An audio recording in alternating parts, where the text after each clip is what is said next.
I said that yesterday, embrace the dark, embrace those moments that are gonna be really, really hard for us.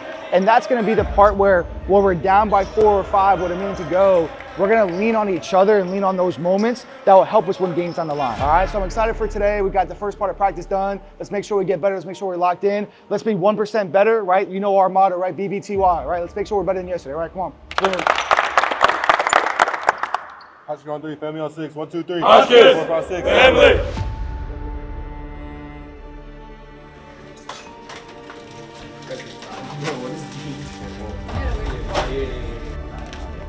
I think the fact that the team values bonding so much and coming to, my house to have dinner or going to Busaka's house to have dinner, having CJ running around with the team, having Frankie be there, it just continues to underscore that no matter what, this is the most important thing.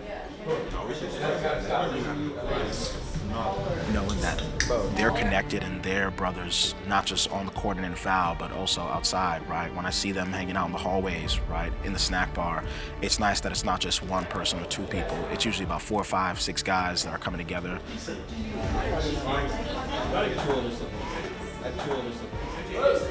I was super laid back this preseason.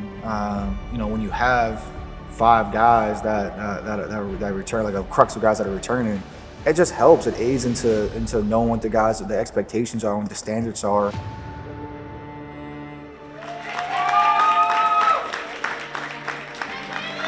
see Ty sign his letter, to see Kayla get choked up talking about the impact that the guys have had on her experience, and JB, like that was really beautiful. I tell all of our guys, this was all you. I've done nothing. Guys make it easy for me to kind of call coaches up because of what they do on a day-to-day basis, and I didn't get a chance to kind of get recruited by many schools. I got recruited by 1 or 2 schools, and it was really cool for me. But being able to field calls and being able to have that phone call, being like, "Hey, we're going to offer your guy," is probably one of the most rewarding feelings.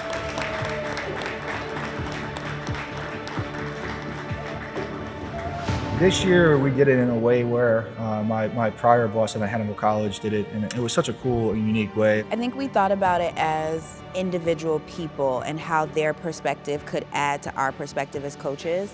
So thinking about what group of captains, maybe they don't all share the same characteristics and values, however, they each bring something different. You have to lead by example.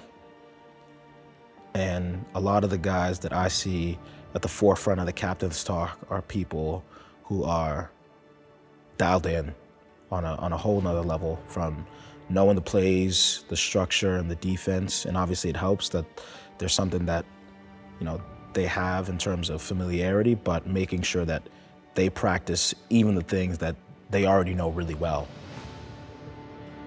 Four captains is a lot, and I'm pretty aware of that. I think the back of my mind is like the status quo is usually 2 or 3 captains. But then I said to my 2 assistants, I don't do anything with the status quo. So I was like, you know what? Let's just do what our gut says and what our heart tells us. So Preston Merrick and Owen Zabel are 2 upper mid captains. For the 3rd straight year, Dean Hogans will be a captain of the varsity basketball team, which is, I don't know if that's ever happened before, having a 3-year captain. And the last one, I don't know how often this happens, but I think both coaches were pretty steadfast on this one, and they thought this person deserved it before we even started, and that's Ty Francis. So the 4 captains this year are Owen Zabel, who's a junior, Preston Merrick, who's a junior, Dean Hogans, who's a senior, and Ty Francis, who's a post-grad. I see them as people who are good community members, right? Smiling, trying to bring people together, and using their voice and their platforms to make sure that the team is together, not really being divisive.